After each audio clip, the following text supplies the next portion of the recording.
आज हम लोग डिस्कस करेंगे अपने थर्ड वाले टॉपिक को। और इसके पहले तक हम लोगों ने फर्स्ट और सेकंड पढ़ लिया था। ये जो हम लोग फर्स्ट सेकंड थर्ड फोर्थ इस तरीके से पढ़ रहे हैं, ये क्या बता रहा है? ये बता रहा है कि एक्चुअली में कि पेस्टोलिस्ट ग्रुप का जीवन किस तरीके से अफेक्ट हुआ था। तो पहले में हम लोगों ने क्या पढ़ा, चलिए एक बार थोड़ा सा मस्त 1 मिनट के अंदर हम लोग इसको रिवाइज कर लेते हैं। फर्स्ट में आपने पढ़ा था कि ये वेस्ट लैंड रूल निकाला था उन लोगों ने। इसके तहत क्या किया गया? इसके तहत ये किया गया, जो भी ज़मीन अनकल्टिवेटेड थे, मतलब कि जिसके ऊपर खेती बाड़ी नहीं होता था, उन सारे ज़मीन को अंग्रेज़ों ने अपने अंडर में ले लिया और उसके ऊपर खेती करना उन्होंने शुरू कर दिया। हालांकि वो खेती खुद नहीं करते थे, बल्कि किसी गांव के लोगों को ही दे देते थे ज़मीन और कहते थे कि भाई तुम यहाँ पे खेती करो और बदले में तुम उनको बस पैसा या फिर टैक्स के रूप में जो भी होगा देते रहना बस, ठीक है। तो हम लोगों ने पहला में पढ़ा कि वेस्ट लैंड रूल इन्होंने निकाला था। इसके बाद दूसरे में हम लोगों ने पढ़ा था कि इन लोगों ने फॉरेस्ट एक्ट भी निकाला था, जिसके तहत रिजर्व और प्रोटेक्टेड फॉरेस्ट इन लोगों ने बना दिया था। रिजर्व का मतलब हो गया कि ये रिजर्व रहेगा, इसमें आप नहीं जा सकते हैं, हालांकि हाँ परमिशन लेना पड़ेगा आपको। और प्रोटेक्टेड का मतलब हो गया कि इस जंगल को बेसिकली प्रोटेक्ट किया जाएगा। क्यों? क्योंकि उसमें टिम्बर उगते थे और टिम्बर कोई भी पहले ना काट के अपने घर लेके आ जाता था। लेकिन अब यहाँ पे अंग्रेजों ने कहा कि नहीं, अब तुमको यहाँ पे आना पड़ेगा, तो परमिशन हमको लेके आना पड़ेगा। यानी कि रिजर्व, देखो रिजर्व और प्रोटेक्टेड फॉरेस्ट में ना दोनों में बेसिक डिफरेंस है। रिजर्व का मतलब हो गया कि रिजर्व है, किसके लिए रिजर्व है? केवल अंग्रेजों के लिए। इसमें तुम लोग नहीं आ सकते, और आना पड़ेगा तो फिर पहले परमिशन लेना पड़ेगा। हम परमिशन देंगे तभी तुम आ पाओगे इसमें, नहीं तो नहीं। और प्रोटेक्टेड में ये था कि वैसे जंगल जिसमें कि बड़े बड़े टिम्बर उगा करते थे, यानी कि लंबे लंबे पेड़ जिसमें हुआ करते थे, उन सारे जंगल को इन्होंने प्रोटेक्टेड कर दिया। मतलब कि इसको क्या करना है? बचाना है। और बचाएगा कौन? मतलब कि बचाने का मतलब है कि कोई भी जंगल में आएगा नहीं और कोई भी टिम्बर के पेड़ को काट के लेके जाएगा नहीं। इसके ऊपर केवल किसका अधिकार होगा? अंग्रेजों का होगा, ठीक है ना। यही था हमारा रिजर्व फॉरेस्ट और प्रोटेक्टेड फॉरेस्ट। जब ये सब चीज़ अंग्रेज कर रहे थे तो इनका डायरेक्टली फ़ायदा जो है ना अंग्रेजों को हो रहा था, लेकिन नुकसान सबसे बड़ा जो है वो पेस्टोलिस्ट ग्रुप को हो रहा था। क्योंकि बेचारे इन लोगों का जीवन ही जंगलों पे चलता था।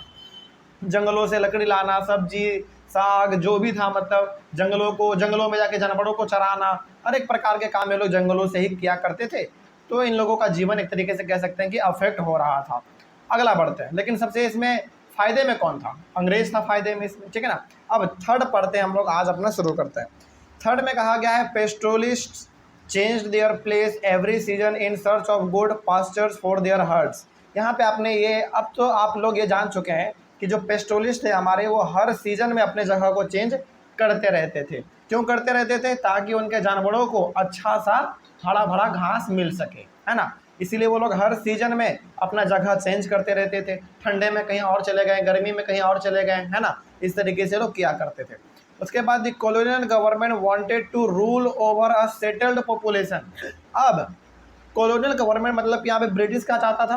ब्रिटिश चाहता था कि हमको ना वैसे लोगों पे रूल करना है जो कि बिल्कुल सेटल है। अच्छा आप एक बात समझिए, जैसे मान लीजिए कि लोग हर सीजन में जगह को चेंज कर रहे हैं, तो क्या अंग्रेज उसके ऊपर लगातार टैक्स ले पाएगा? नहीं ले पाएगा। मान लीजिए कि एक गांव है और वो गांव परमानेंट है, वहाँ से आदमी कहीं नहीं जा रहा है, तो ऑब्वियस सी बात है हर आदमी से हर साल टैक्स लिया जा सकता है। लेकिन हर आदमी अपने जगह को चेंज कर रहा है हर एक साल, तो अंग्रेजों को क्या उसके पीछे पीछे चलना पड़ेगा टैक्स लेने के लिए? नहीं। तो अंग्रेज क्या चाहता था? अंग्रेज ये चाहता था कि जो लोग मूवमेंट करते रहते हैं सीजन टू सीजन, उसको रोक दिया जाए। क्यों रोका जाए? ताकि ये लोग एक जगह पे रहेंगे और टैक्स लेने में हमको आसानी हो जाएगा। देखो इसका दिमाग, मतलब कितना शातिर दिमाग था इनका। ये चाहता था कि यदि ये लोग ना अपने जानवरों के साथ लगातार मूव करते रहेंगे, तो भैया हम इसके पीछे कितना दूर तक चलेंगे टैक्स लेने के लिए, कब तक चलते रहेंगे। इसलिए उन्होंने कहा कि नहीं, इनके मूवमेंट पे क्या कर दिया जाए? रोक लगा दिया जाए, ताकि ये लोग एक ही जगह पे रहेंगे और हमारे लोग जाएंगे और एक ही जगह पे सारे लोगों से टैक्स इकट्ठा कलेक्ट कर लेंगे, है ना। तो अंग्रेज चाहता था कि सेटल्ड पॉपुलेशन पे रूल किया जाए। और सेटल पॉपुलेशन का मतलब हो गया कि इन सारे के सारे लोगों का जो मूवमेंट हुआ करता था हर सीजन में, उसको रोक दिया जाए, ठीक है। आगे बढ़ते हैं। उसके बाद है they wanted the rule people to live in villages in fixed places with fixed rights on particular fields. तो ये क्या चाहता था अंग्रेज? बेसिकली ये चाहता था कि जो गाँव में लोग रहते हैं वो सेटल हो जाए, वो मूवमेंट हर बार ना करे, मूव ना करे। तो इससे क्या होगा? उनको टैक्स लेने में आसानी हो जाएगा। दूसरी बात, इन फिक्स्ड प्लेसेस, यानी कि वो प्लेस अपना फिक्स कर ले कि भैया हमको यहाँ पे रहना है तो ज़िंदगी भर यहीं पे रहना है। ताकि अंग्रेज क्या कर सकेगा, आराम से टैक्स उससे हर साल जाके, हर साल या फिर हर महीने जाके टैक्स ले पाएगा आराम से। उसके बाद फिर with fixed rights on particular fields, और मान लीजिए कि आप एक जगह पे परमानेंट रहना शुरू कर दिए, तो ऑब्वियस सी बात है आप ज़मीन भी लेंगे किसी न किसी से खेती करने के लिए, और वो ज़मीन आपको कौन देगा, अंग्रेज देगा। तो अंग्रेज आपके ज़मीन का भी टैक्स आराम से ले पाएगा, है ना। आगे जैसे मान लीजिए कि आपने ना 2 बीघा ज़मीन लिया अंग्रेजों से उधारी पे कि भैया हमको दो और हम इस पर खेती करेंगे, बदले में हमको टैक्स दे देंगे। आपने खेती कर लिया, अपने अनाज भी निकाल लिया, अपने मार्केट में उसको बेचा, आपको प्रॉफिट भी हो गया, लेकिन अब आप क्या कर गए, मूव कर गए। क्या अंग्रेज आपको ढूंढते रहेगा टॉर्च जला के कि कहाँ गया नहीं गया? नहीं, इसके लिए वो क्या करेगा, ये चाहेगा कि हमने जिसको ज़मीन दिया वो एक ही जगह पे रहे, वो मूव ना करे, ताकि हमको पैसा लेने में कोई दिक्कत ना आए, ठीक है ना। आगे बढ़ते हैं। तो इस तरीके से अंग्रेजों का मकसद ये था। Such a population was easy to identify and control, और मान लीजिए कि लोग यदि एक ही जगह पर रहना शुरू कर दिए तो अंग्रेजों के लिए क्या हो जाएगा, अंग्रेजों के लिए आसान हो जाएगा उस आदमी को आइडेंटिफाई करना और उसके ऊपर कंट्रोल अपना जमा पाना, ठीक है ना। ताकि वो चेहरा पहचान पाएगा ना कि यही आदमी था जिसने हमसे पैसा लिया था, इतना पैसा लिया, उतना पैसा लिया, और मान लीजिए कि वो भाग गया आदमी, तो अंग्रेज तो उसको ढूंढ नहीं पाएगा। और अंग्रेजों का संख्या ना इंडिया में बहुत कम था उस समय पे, तो कैसे ढूंढ पाता वो, ठीक है। आगे बढ़ते हैं। और हम लोग तो एक से एक टेक्निक जानते थे छुपने का, तो वो लोग ढूंढ भी नहीं पाता, इसीलिए उन लोगों ने सोचा कि नहीं, इन सभी को पहले एक जगह पे सेटल कर दो, तभी जाके हम लोग इसको ज़मीन देंगे, इससे टैक्स इकट्ठा ले पाएंगे।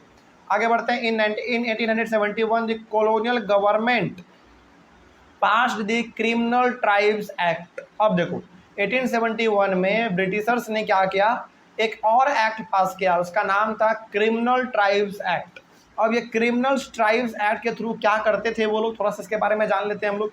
According to this act many communities of craftsmen, traders and pastoralists were classified as criminal tribes because they were continuously moving from one place to another place. देखो यहाँ पे ना क्रिमिनल ट्राइब्स है, जितना बड़ा नाम लग रहा है उतना बड़ा ये है नहीं।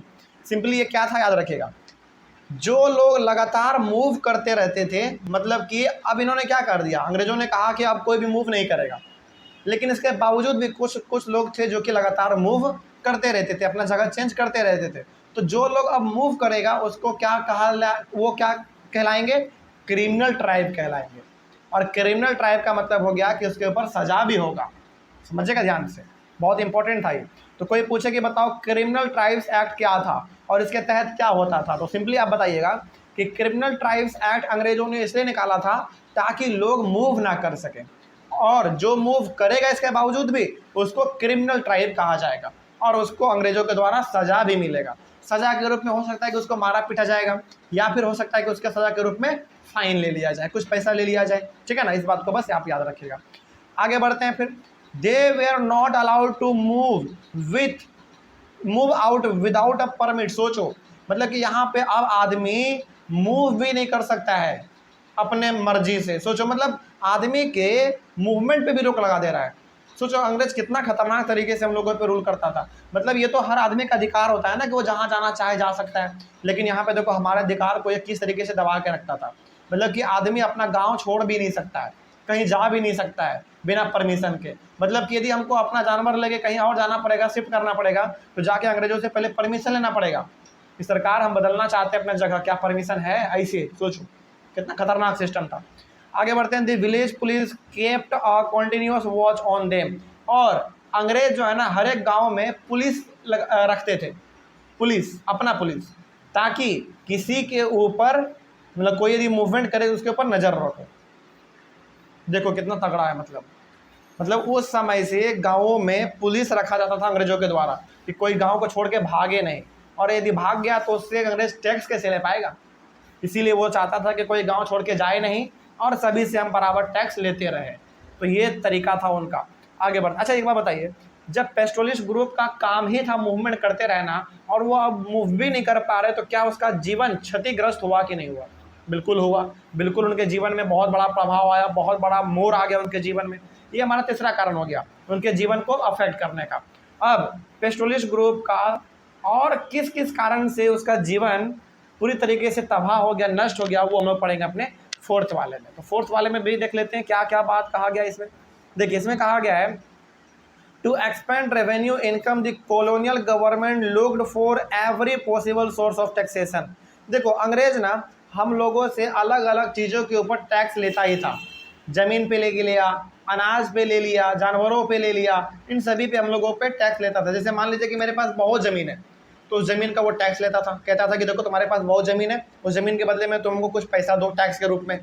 पहला ज़मीन पे ले लिया। और मान लीजिए कि आपने बहुत अनाज उपजाया, आपने 100 बोरी अनाज उपजा लिया, गेहूँ मान लीजिए, गेहूँ या फिर चावल, तो अंग्रेज क्या कहता था कि तुमने 100 बोरी गेहूँ उपजाया या फिर चावल उपजाया तो उसमें से 5-10 बोरी मेरे घर पे भेज दो। तो वो टैक्स ही था एक तरीके से। उसके बाद मान लीजिए आपके पास बहुत सारा जानवर है, जानवर का भी टैक्स लगता था। अब तो इंडियन सिनेमा में बहुत सारे ऐसे मूवी हैं जिस मूवी में दिखाया गया है कि अंग्रेज जो है ना जानवरों के ऊपर भी टैक्स लेते थे। मान लीजिए मेरे पास 100 गो गाय है, 100 गो भैंस है, तो उसका क्या करेगा वो भैंस, या फिर उस भैंस के बदले में दूध या फिर कुछ पैसा जो है ना टैक्स के रूप में लेता था। मतलब कि अंग्रेज वो हर समाधान ढूंढते थे, वो अलग अलग तरीके को ढूंढते थे जिसके थ्रू वो हम लोगों से क्या कर सके, टैक्स ले सके। तो वही यहाँ पे पॉइंट लिखा गया था कि टू एक्सपेंड रेवेन्यू इनकम, यानी कि वो अपने इनकम को बढ़ा सके अंग्रेज। इसके लिए क्या करता था, the colonial government looked for every possible source of taxation, यानी कि वो हर संभव प्रयास करता था जिसके थ्रू उसका इनकम बढ़ सके। जानवरों पर टैक्स लेना शुरू कर दिया, उसके बाद फिर लैंड पे लेना शुरू कर दिया, अनाजों पे लेना शुरू कर दिया, और आगे चल के तो उन्होंने नमक के ऊपर भी टैक्स लेना शुरू किया। आप क्लास 10th में आइए, आपको एक चैप्टर पढ़ाएंगे, उसमें हम नेशनलिज्म इन इंडिया हिस्ट्री में चैप्टर नंबर वो 3rd है आपका, बहुत इंपॉर्टेंट चैप्टर है। पहले 3rd हुआ करता था, अब शायद 2nd है हिस्ट्री का, क्लास 10th का। उसमें ये बताया गया है कि नमक के ऊपर, नमक जो हम लोग अपने घरों में खाते हैं उसके ऊपर भी अंग्रेजों ने टैक्स लेना शुरू कर दिया था, सोचो। और इसके खिलाफ गांधी जी ने एक डांडी मार्च किया था, नमक कानून को तोड़ा था। हाँ, मार्च टू डांडी। तो इसके बारे में हम लोग क्लास 10th में फुर्सत से पढ़ेंगे। तो मतलब यहाँ पे ना अंग्रेज, बेसिकली हम ये कहना चाह रहे हैं कि अंग्रेज हर तरीका ढूंढता था जिसके थ्रू वो क्या कर सके, हम लोगों से टैक्स ले सके। ठीक है, आगे बढ़ते हैं फिर। So tax was impose on land. सोचो तो उन्होंने टैक्स कहाँ कहाँ लगाया, जमीन पे लगाया, कैनाल वाटर पे लगाया, सोचो पानी पे भी टैक्स लगा दिया, जो नहर से पानी गुजरता है ना उस पर भी टैक्स लगा दिया। यदि तुम उसका पानी इस्तेमाल करोगे, खेत में सिंचाई करोगे उस पानी का, तो तुमको टैक्स देना पड़ेगा, सोचो। उसके बाद फिर किस पे, नमक पे, नमक का एग्जाम्पल मैंने आपको जैसा दिया, नमक के ऊपर टैक्स लगा दिया। और on trade goods, trade goods का मतलब हो गया कि कोई सामान हम खरीद के मार्केट में जाके बेच रहे हैं तो उसके ऊपर भी टैक्स देना पड़ेगा हमको। एंड इवन ऑन एनिमल्स, इसके साथ ही साथ जानवरों के ऊपर भी टैक्स लगा दिया कि भैया हमारे पास 100 जानवर है तो 100 जानवर के बदले में तुम कुछ पैसा दो। यानी कि हर पॉसिबल चीज़ों पे उन्होंने टैक्स लगा दिया। तो सोचो, उनका झोली तो भर रहा है, उनका पॉकेट तो भर रहा है, लेकिन नुकसान किसका हो रहा है, फार्मर का, पेस्टोलिस्ट का नुकसान हो रहा है। तो ये अंग्रेजों का इतना घटिया तरीका था, मतलब कह सकते हैं हम लोग। ठीक है, आगे बढ़ते हैं। From the mid 19th century grazing tax was put in different parts of the country. सोचो, मतलब अब यहाँ पे ग्रेजिंग टैक्स भी लगा दिया। पहली बात तो जितने भी खाली ज़मीन थे उन सारे ज़मीन को उन्होंने खेत में कन्वर्ट कर दिया, उस पर प्रोडक्शन होंगे। और जो भी हल्का फुल्का बच गया जहाँ पे हम लोग जाके अपने जानवरों को चरा सकते हैं उसके ऊपर भी टैक्स लगा दिया इन्होंने। कहा कि अब यदि तुम यहाँ पे जानवर ला के चढ़ाओगे तो तुमको बदले में टैक्स देना पड़ेगा। मतलब जहाँ भी जा रहे हैं वहाँ हमको टैक्स पे करना पड़ रहा है। और उस समय पे हमारा इंडिया इतना डेवलप नहीं था कि हम लोग ज़्यादा से ज़्यादा इनकम प्रोड्यूस कर पाएँ। तो उतना कम इनकम में अपना खाएंगे, अपने बाल बच्चों को देखेंगे, अपने घर परिवार को देखेंगे, या फिर हम अपना टैक्स अंग्रेजों को देंगे। तो बहुत गंभीर समस्या था हमारा उस समय पे। ठीक है, तो ग्रेजिंग टैक्स भी उन्होंने लगा दिया था कि आप जानवर को चराओगे तो उसका भी आपको टैक्स देना पड़ेगा। According to grazing tax, pastoralists had to pay tax on every animal they grazed on the pastures land. मतलब कि आपके पास जितना जानवर होगा उतना आपको टैक्स देना पड़ेगा, उस हिसाब से वो लोग अपना तय कर लेता था। ठीक है ना, जैसे मान लीजिए कि आपके पास 100 गाय है, एक गाय पे 1 रुपये का टैक्स पड़ रहा है, तो आपको कितना टैक्स देना पड़ेगा, टोटल 100 रुपये आपको देने पड़ेंगे। एग्जाम्पल के तौर पे बता रहे हैं हम आपको। तो हर एक जानवर पे टैक्स लगा दिया गया। आपके पास 100 जानवर है तो 100 रुपये टैक्स दो, 200 जानवर है तो 200 रुपये टैक्स दो। बेसिक एग्जाम्पल के तौर पे हम आपको बता रहे हैं। लेकिन उस समय पे 1 रुपये का वैल्यू बहुत ज़्यादा था, है ना। हमारे तो दादा लोग बताते हैं, मतलब आप लोग के दादा लोग भी बताते होंगे, मतलब कि अभी जो आपके घर में जो बड़े बुजुर्ग हैं, जो पुराने लोग हैं, वो आपको बताते होंगे कि पहले हम लोग मार्केट 1 रुपये लेके जाते थे और झोला भर के सामान लेके आते थे। पहले ऐसा होता था, बिल्कुल होता था। हमारे दादा लोग बताते हैं कि पहले के ज़माने में ना 10 पैसा 5 पैसा में 1-1 किलो 2-2 किलो चावल मिलता था। चावल, दाल, गेहूँ ये सब मिलता था। आज 1 रुपये में एक टॉफ़ी भी नहीं मिलता है, और मिलता भी है तो 1 रुपये में वो एक टॉफ़ी मिलता है बस। कहीं कहीं पे है जो 50 पैसा वाला टॉफ़ी अभी भी मिल जाता है, लेकिन अब तो 1 रुपये का कल्चर भी धीरे धीरे ख़त्म होने लगा है ना। तो ये चीज़ था, तो उस समय पे 1 रुपये का बहुत ज़्यादा कीमत था। आगे बढ़ते हैं फिर। इसके बाद लिखा हुआ है पेस्टोलिश वॉज गिवन अ पास, मतलब कि यदि आपको, अच्छा ये वाला टॉपिक पॉइंट ना इससे कनेक्टेड था। According to grazing tax, pastoralists had to pay tax on every animal they grazed on the pastures land. Pastoralist was given a pass, मतलब कि हर एक पेस्टोलिस्ट को जिसके पास जानवर हुआ करते थे उनको ना अंग्रेजों के द्वारा एक पास दे दिया जाता था। पास कि मतलब तुम ये पास दिखाओगे तभी तुम ग्रेजिंग ग्राउंड में अपने जानवरों को एंटर करवा सकोगे। मतलब ये तो वही बात हो गया ना, आपके पास टिकट है तभी ट्रेन पे चढ़ो, नहीं है तो नहीं चढ़ो, है ना। यही बात हो गया। सोचो ये कितना खतरनाक सिस्टम ये लोग उस समय पे लगाते थे। जबकि ज़मीन हमारा, जानवर हमारा, सब चीज़ हमारा, देश भी हमारा, सब चीज़, गाय भैंस बकरी सब चीज़ हमारा, खून पसीना सब हमारा, और जबकि फ़ायदा कौन उठा रहा है? अंग्रेज उठा रहा है। खैर आगे बढ़ते हैं। To enter into pastures land pastoralist had to show the pass and pay the tax. और यदि उनको ग्रेजिंग ग्राउंड में अपने जानवरों को लेकर जाना होता था ना, तो वो जाने से पहले पास दिखाता था गवर्नमेंट के ऑफिसर को कि भैया देखो पास, हमारे पास इतना जानवर है, बोलो टैक्स कितना हुआ, टैक्स लो और हमको अंदर अपने जानवरों को चराने के लिए जाने दो। तो वो लोग पहले पास दिखाते थे। पास दिखाने के बाद जानवरों कितने जानवर हैं काउंटिंग होता था, और हर एक जानवरों के ऊपर टैक्स लगा के उनको टैक्स देना पड़ता था। तो ये सिस्टम था उस समय पे। The number of cattle he had and the amount of tax he paid was entered on the pass. उस पास में क्या लिखना होता था? हालांकि वो पास दो काम करता था। पहला तो कोई एंट्री मिल जाएगा ग्रेजिंग ग्राउंड में, पहला बात। दूसरा बात कि आपके पास कितना जानवर है और कितने जानवर के बदले में आपने कितना टैक्स दिया, वो सब उसमें लिखा पढ़ी हो जाता था। और उसके बाद यदि कुछ रिड्यूस रह गया तो आगे आगे बाद में आपको चुकता करना पड़ता था। वही चीज़ हो गया इसमें। जैसे आज भी हमारे गाँव में क्या होता है, यदि हम लोग कहीं से दूध लेते हैं तो किस दिन हमने कितना दूध लिया, किस दिन हमने दूध नहीं लिया, किस दिन हमने दूध ज़्यादा लिया, ये सब चीज़ हम लोग अपने डायरी में लिखते हैं ना। वही चीज़ हमारा ये पास करता था। तो पास बेसिकली उसमें कितने आपके पास जानवर हैं, कितने जानवरों का आपने कितना टैक्स दिया, ये सब चीज़ उसमें लिखाया जाता था। कोई दिक्कत इसमें? तो ये चौथा कारण था जिसके वजह से पेस्टोलिस्ट का लाइफ जो है ना पूरी तरीके से तबाह हो गया था। बेचारे परेशान हो गए थे अंग्रेज़ों के इन हरकतों से। कोई दिक्कत इसमें? तो इस तरीके से हम लोगों ने 4 अलग अलग कारण पढ़ लिए। अगले वाले क्लास में हम लोग शुरू करेंगे how did these changes affect the lifes of pastoralist. ये भी एक छोटा सा टॉपिक है, अगले वाले क्लास में हम लोग कवर कर लेंगे। और अगले वाले क्लास में हम लोग पढ़ेंगे अगले वाले क्लास में ही पढ़ेंगे हम लोग how did the पेस्टोलिस्ट corp with this changes. उसके बाद फिर नया टॉपिक शुरू करेंगे पेस्टोलिज्म इन अफ्रीका। हमको इसमें अफ्रीका के बारे में ही पढ़ना है, 2 ही कंट्री के बारे में पढ़ना है इस पूरे चैप्टर में, एक इंडिया के बारे में और एक अफ्रीका के बारे में। तो अफ्रीका के बारे में हम लोग कल मतलब कि अगले वाले क्लास में शुरू करेंगे। चलिए तो हम लोग अपने अगले वाले क्लास में मिलते हैं, तब तक के लिए थैंक यू वेरी मच। आज का टॉपिक है हमारा how did these changes affect the lifes of pastoralist. यानी कि पिछले वाले क्लास में हम लोगों ने कुछ चेंजेस के बारे में पढ़ा हम लोगों ने। जैसे हम लोगों ने 4 अलग अलग प्रकार के चेंजेस के बारे में पढ़ा जिसके वजह से पेस्टोलिस्ट का जो लाइफ था पूरी तरीके से तबाह हो चुका था। तो इन सारे चेंजेस के वजह से पेस्टोलिस्ट के जीवन में क्या क्या बदलाव आया, किस तरीके से उनका जीवन पूरी तरीके से तबाह हो गया, ये सब हम लोग जान चुके हैं। लेकिन इसके बावजूद भी और क्या कुछ हुआ देखते हैं थोड़ा सा इसमें हम लोग। पहले पॉइंट में लिखा गया when grazing lands were taken over and turn into cultivated fields the available area of pasture land declined. सबसे पहली बात तो इसमें यह है कि जैसे जैसे ग्रेजिंग लैंड को अंग्रेज अपने अंडर में लेता गया और ग्रेजिंग लैंड को किस में कन्वर्ट करता चला गया, कल्टीवेटेड लैंड में कन्वर्ट करता चला गया। मतलब कि उसके ऊपर अब खेती होने लगा धीरे धीरे, वैसे वैसे पास्चर लैंड हमारा धीरे धीरे ख़त्म होने लगा। मतलब कि जो ज़मीन पहले खाली हुआ करता था उस पर जाके जानवर चरा करते थे, अब उस उस ज़मीन को अब उस पर अब खेती हो रहा है। तो ऑब्वियस सी बात है पास्चर लैंड हमारा बढ़ेगा कि घटेगा?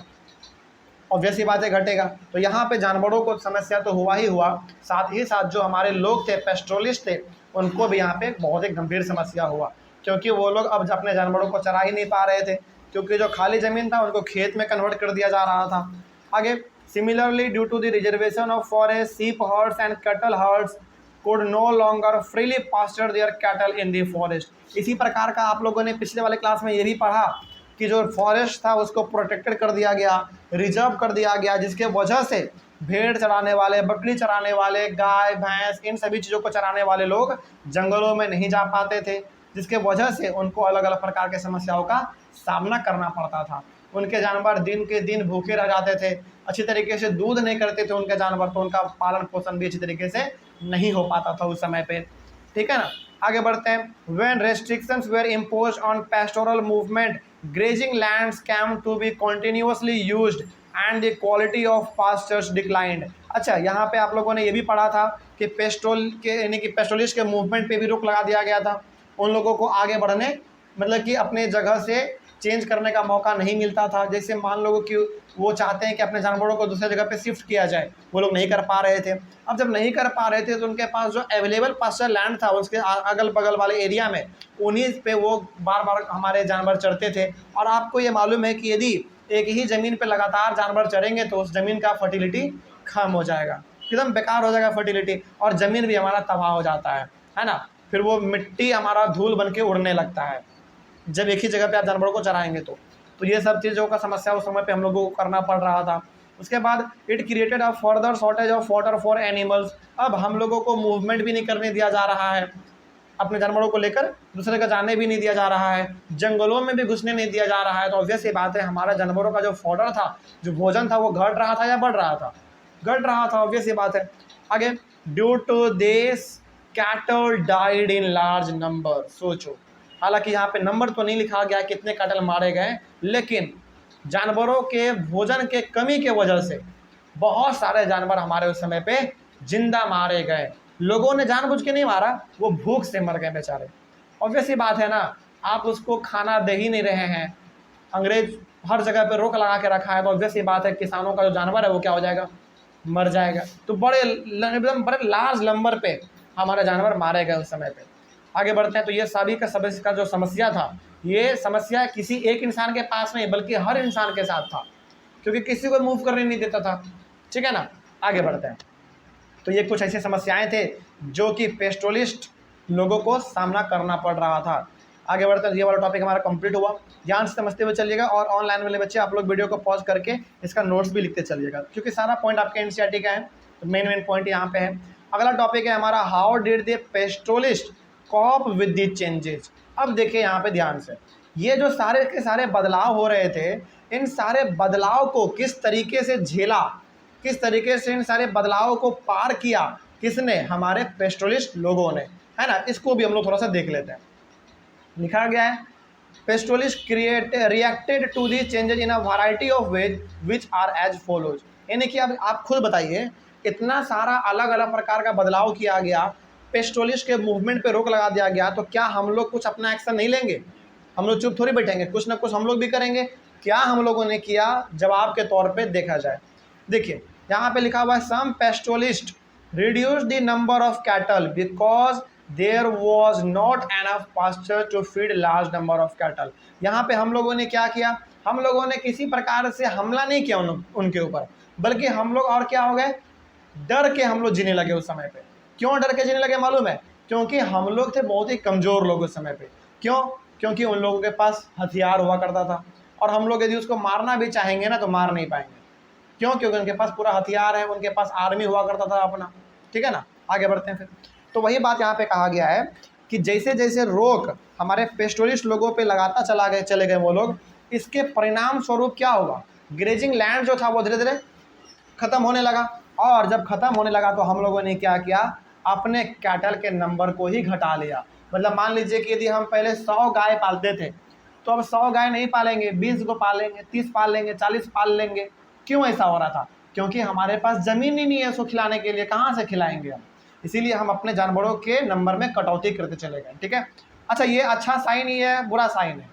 बुरा साइन है, बिल्कुल गलत साइन है। आगे, some pastoralists discovered new pastures when movement to all pastures become difficult.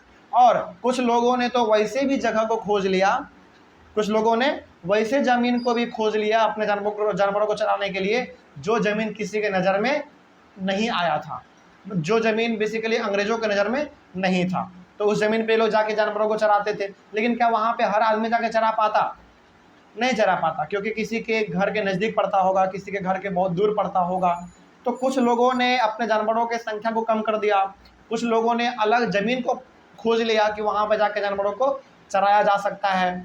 ठीक है, आगे some rich pastoralist began buying land and settling down giving up their nomadic life. अच्छा, ये तो बहुत बड़ी पॉइंट लिखी हुई है। कुछ पेस्टोलिस्ट जो कि बहुत ही अमीर थे, उनके पास बहुत ज़्यादा पैसा था, उन्होंने तो अपना ज़मीन ही खरीद लिया और ज़मीन खरीद के वो लोग वहाँ पे सेटल हो गए। और सेटल हो गए तो उन लोगों ने अपना जो नोमैडिक लाइफ था, मतलब कि जानवरों को पालने वाला जो जीवन था उनका, उन लोगों ने पूरी तरीके से उसको छोड़ दिया। अब क्या करते होंगे वो लोग? बेसिकली ज़मीन खरीद के खेती बाड़ी करते होंगे, अपना कुछ ट्रेड व्रेड का काम करते होंगे, लेकिन जानवरों को पालना इन लोगों ने छोड़ दिया। क्यों छोड़ दिया? क्योंकि बहुत बड़ा समस्या हो गया था ना, ये लोग अपने जानवरों को चरा ही नहीं पा रहे थे। और ऑब्वियस सी बात है, जानवरों को आप नहीं चरा पाएंगे तो इसका मतलब है कि आपका जानवर भूखे मर जाएगा, है ना। और हम लोग अपने जानवरों को बहुत ही वैल्यू देते हैं, बहुत ही हम लोगों मतलब कि हम लोग तो अपने जानवरों को पूजा तक करते हैं। तो ये तो बहुत बड़ी बात है मतलब हम लोगों के लिए। तो सोचो, आज के ज़माने में जब हम लोग अपने गौ माता या फिर अपने जानवरों को इतना प्यार करते हैं, तो आज से 150 साल 200 साल पहले कितना उनको हम लोग प्यार करते होंगे, कितना उनको मान इज्जत सम्मान देते होंगे हम लोग। तो एक बहुत बड़ी बात थी। तो कुछ बड़े बड़े जो रिदम बिल्कुल जो अमीर पेस्टोलिस्ट थे, उन लोगों ने ज़मीन खरीदा और जानवरों को पालना बंद कर दिया, बल्कि वो लोग खेती पे अब ज़्यादा ध्यान देने लगे थे। आगे some pastoralists became settled peasants and start cultivating land. और कुछ पेस्टोलिस्ट तो ऐसे थे जिन्होंने अब मूवमेंट पूरी तरीके से बंद कर दिया। वो लोग किसी एक खास जगह पर सेटल हो गए परमानेंटली, और वो लोग अपने जानवरों के पालने वाला तौर तरीके को छोड़ के, यानी कि वो लोग अब जानवरों को नहीं पालते थे, बेसिकली वो लोग अब अपने ज़मीन पे खेती करना शुरू कर दिए थे। कोई दिक्कत इसमें? तो मतलब यहाँ पे आप क्या देख रहे हैं, पेस्टोलिस्ट का मेन काम क्या था? जानवरों को पालना, इधर उधर से मूव करना। लेकिन इतने सारे पाबंदी होने के वजह से हम लोगों ने अपना ऑक्यूपेशन ही बदल दिया। कोई खेती बाड़ी करने लगा, कोई ट्रेड करने लगा, है ना, इस तरीके से। आगे some pastoralists became permanent trader. और कुछ तो परमानेंट ट्रेडर भी बन गए, मतलब कि सामानों को खरीदना और बेचना, ट्रेडर भी बन गए कुछ लोग। सम पेस्टोलिस्ट बिकेम लेबरर। कुछ तो लेबर भी बन गए, वर्किंग ऑन फील्ड्स और इन स्मॉल टाउन्स। कुछ तो फील्ड में काम करने लगे, कुछ छोटे मोटे टाउन में, शहरों में जाके काम करने लगे, ताकि उनका घर परिवार चलता रहे। तो देखो, इनका जो मेन काम था जानवरों को पालना, यही इन लोगों ने छोड़ दिया। और क्या इन लोगों ने शौक से छोड़ा? नहीं, समस्या था, तकलीफ था, बहुत अलग अलग प्रकार के पाबंदी थे, रेस्ट्रिक्शन थे, इसके वजह से इन लोगों ने छोड़ दिया। और ये अलग अलग प्रकार के समस्याएं थे जिनका सामना इन लोगों को करना पड़ा। कोई दिक्कत इसमें? चलिए, इस तरीके से हमारा ये वाला टॉपिक भी कंप्लीट होता है। तो यहाँ तक में जो कुछ भी हम लोगों ने पढ़ा ना, ये सारा का सारा इंडिया के बारे में बात हुआ। और हम लोग अपने अगले वाले क्लास से शुरू करेंगे पेस्टोलिज्म इन अफ्रीका, मतलब कि अफ्रीका में भी किस प्रकार का सिचुएशन था, ये भी हम लोग अपने अगले वाले क्लास से डिस्कस करना शुरू करेंगे। तो इंडिया का टॉपिक हमारा कंप्लीट होता है। तो इंडिया में तो अब कोई डाउट नहीं होना चाहिए। तो बहुत ही सिंपल लैंग्वेज में हमने नोट्स लिख दिया था। इसको ऑनलाइन वाले बच्चे आप लोग वीडियो को पॉज करके स्क्रीनशॉट आप लेके इसका नोट्स लिखते रहिएगा। तो अगले वाले क्लास से शुरू करते हैं हम लोग पेस्टोलिज्म इन अफ्रीका। चलिए, तो पहले थैंक यू वेरी मच। मिलते हैं अगले वाले क्लास में। आज से हम लोग शुरू करने जा रहे हैं हमारे इस चैप्टर का एक और बिल्कुल नया टॉपिक, पेस्टोलिज्म इन अफ्रीका। हम लोगों को इस चैप्टर में ना बेसिकली 2 कंट्री के बारे में पढ़ना है, एक इंडिया के बारे में, अपने देश भारत के बारे में, और अफ्रीका के बारे में। तो इंडिया के बारे में हम लोग पढ़ चुके हैं, तो आज से हम लोग शुरू करते हैं अफ्रीका के बारे में। और सेम सिचुएशन हम लोग अफ्रीका के बारे में भी पढ़ेंगे। जिस प्रकार के समस्याओं को आपने देखा कि इंडिया के पेस्टोलिस्ट ग्रुप सामना करते थे, अंग्रेज़ों ने अलग अलग प्रकार के रेस्ट्रिक्शन लगा के रखे थे, इसी प्रकार के चीज़ों के बारे में हम लोग अफ्रीका के बारे में भी पढ़ेंगे। क्यों पढ़ेंगे? क्योंकि अफ्रीका के ऊपर भी एक समय पे अंग्रेज़ों ने बहुत ही लंबे समय तक कब्जा करके रखा था। ठीक है, जैसे आप ये जानते हैं कि भारत में अंग्रेज़ों ने लगभग 200 साल तक राज किया, उसी प्रकार से अफ्रीका के ऊपर भी अंग्रेज़ों ने कुछ साल तक राज किया था। और वहाँ पे भी कुछ ऐसा ही सिचुएशन था जिस प्रकार का हमारे इंडिया में सिचुएशन था। ठीक है, तो शुरू करते हैं। तो पेस्टोलिज्म इन अफ्रीका में क्या कुछ बातें लिखी गई हैं, इसके बारे में जान लेते हैं थोड़ा सा हम लोग। देखो सबसे पहला पॉइंट इसमें लिखा गया है world's half pastoral population lives in Africa. बहुत बड़ी बात, बहुत ज़्यादा बड़ी बात लिखी हुई है। यानी कि दुनिया में 100% यदि पेस्टोरल पॉपुलेशन है, पेस्टोरल पॉपुलेशन का मतलब जो बेसिकली जानवर वानवर को पालते हैं, उसका 50% अकेला अफ्रीका में रहता है। सोचो, इसका मतलब इंडिया में हमारा तो बहुत पीछे हो गया फिर तो, है ना। मतलब कि वर्ल्ड का 50% पेस्टोरल पॉपुलेशन केवल और केवल अफ्रीका में रहता है आज भी। इसका मतलब वहाँ के लोग जो है ना, ज़्यादातर जानवरों को पालने पे, उसको पालन पोषण करना, उसको खिलाना, उसका दूध मार्केट में बेचना, जानवरों को बेचना, इन सभी से उनका रोज़गार ज़्यादा चलता है अफ्रीका में आज भी। कभी आपको मौका मिलेगा बड़े होके, आपको कभी मौका मिले अफ्रीका जाने का, तो आपको ये चीज़ देखने को मिलेगा कि वहाँ के लोगों का जो कंडीशन है इंडिया जैसा ही कुछ मिलता जुलता है। बात समझ आ रही है? क्यों? क्योंकि वहाँ पे भी लोग जो है ना जानवरों को ज़्यादा पाला करते हैं। वहाँ पे भी आपको गाय मिल जाएंगे, भैंस मिल जाएंगे, लेकिन उसका प्रजाति थोड़ा सा अलग होगा। आप चाहेंगे कि इंडियन वहाँ पे भैंस मिल जाए, नहीं मिलेगा। क्यों नहीं मिलेगा? कंट्री अलग है, वेशभूषा वहाँ का अलग है, कल्चर अलग है, इन्वायरमेंट, क्लाइमेट सब वहाँ का अलग है। तो सब चीज़ आपको थोड़ा बहुत इंडिया जैसा मिल जाएगा, लेकिन थोड़ा सा प्रजाति उसका दिखने में थोड़ा सा अलग लगेगा। तो दुनिया का आधा पेस्टोरल पॉपुलेशन हमारा मात्र अफ्रीका में रहता है। ये बहुत बड़ी बात है हमारे लिए। आगे बढ़ते हैं। Even today over 22 million African depend on some form of pastoral activity for their livelihood. आज भी अफ्रीका में बात करें हम लोग तो 22 मिलियन अफ्रीकन हैं जो कि पेस्टोरल एक्टिविटी में शामिल है। मतलब कि जानवरों को पालना, उसका देखभाल करना, उसका दूध निकाल के मार्केट में बेचना। और अफ्रीका का पॉपुलेशन वैसे भी बहुत कम है। मतलब जितना आप कह सकते हैं कि इंडिया में 4-5 स्टेट का पॉपुलेशन मिला के इतना पॉपुलेशन लगभग अफ्रीका का टोटल है। सोचो, मतलब कि आप जो है ना केवल उत्तर प्रदेश, बिहार, झारखंड, उड़ीसा, ऐसे 4-5 आप राज्य ले लो इंडिया का, इतना पॉपुलेशन बस मात्र हमारा अफ्रीका का है। इतना ही है बस, इतना, इससे ज़्यादा नहीं है। तो पॉपुलेशन अफ्रीका का बहुत ही कम है। और उसमें से 22 मिलियन पॉपुलेशन अफ्रीका का आज भी पेस्टोरल एक्टिविटी से जुड़ा हुआ है। मतलब कि गाय भैंस, बेसिकली जानवरों से रिलेटेड उनका एक्टिविटी जुड़ा हुआ है। कोई जानवरों को चरा रहा है, कोई मार्केट में जानवरों को बेच रहा है, कोई इसका दूध निकाल के बेच रहा है, कोई इसका मीट बना के बेच रहा है। इस तरीके का वहाँ का लोग इस तरीके की एक्टिविटी में इन्वॉल्व है।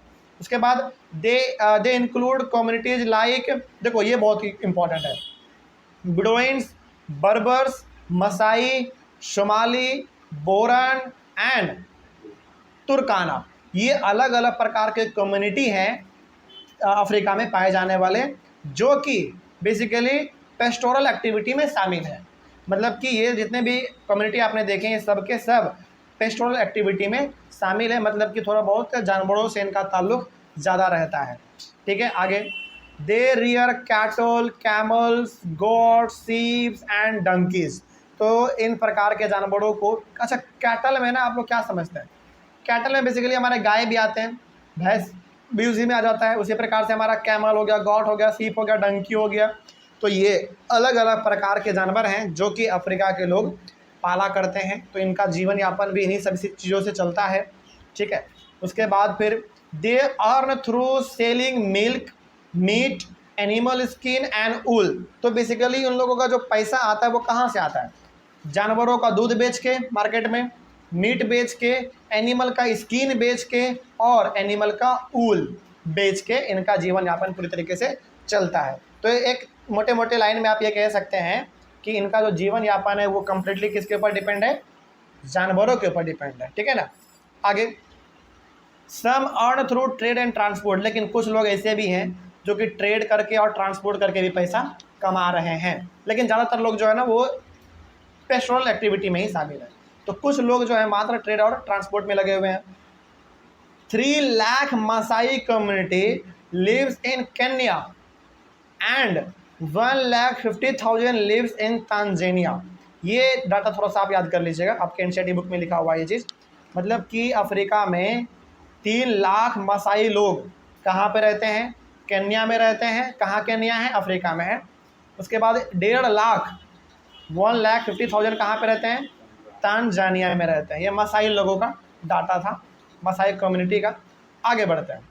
उसके बाद like India the life of African pastoralist has also change dramatically over the colonial period. तो जिस तरीके से आपने इंडिया में पढ़ा, इंडिया वाले केस में, कि जब तक अंग्रेज़ों का कंट्रोल हमारे इंडिया में रहा तब तक उन लोगों ने हमारे पेस्टोरल ग्रुप के लोगों को दबा के रखा, उनको किसी प्रकार का अधिकार नहीं दिया, जिसके वजह से उनके जानवर लाखों लाखों की संख्या में मारे गए, है ना। इसी प्रकार का सिमिलर सिचुएशन आपको अफ्रीका में भी देखने को मिलेगा, यानी कि अफ्रीकन पेस्टोरलिस्ट के साथ भी इसी प्रकार का सिमिलर सिचुएशन देखने को मिलेगा, इसी प्रकार का सिमिलर केस आपको देखने को मिलेगा।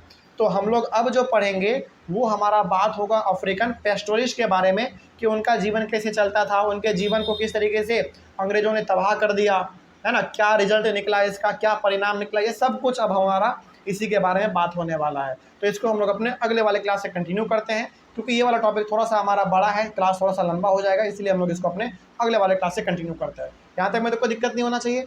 चलिए, तो हम लोगों का अपना अगला जो टॉपिक होगा वो होगा where have the grazing lands gone. ठीक है ना, ये हमारा टॉपिक होगा। और ये किसके बारे में बात कर रहे होंगे हम लोग, इंडिया या अफ्रीका? अफ्रीका के बारे में। तो मिलते हैं हम लोग अपने अगले वाले क्लास में। Thank you very much and have a nice day.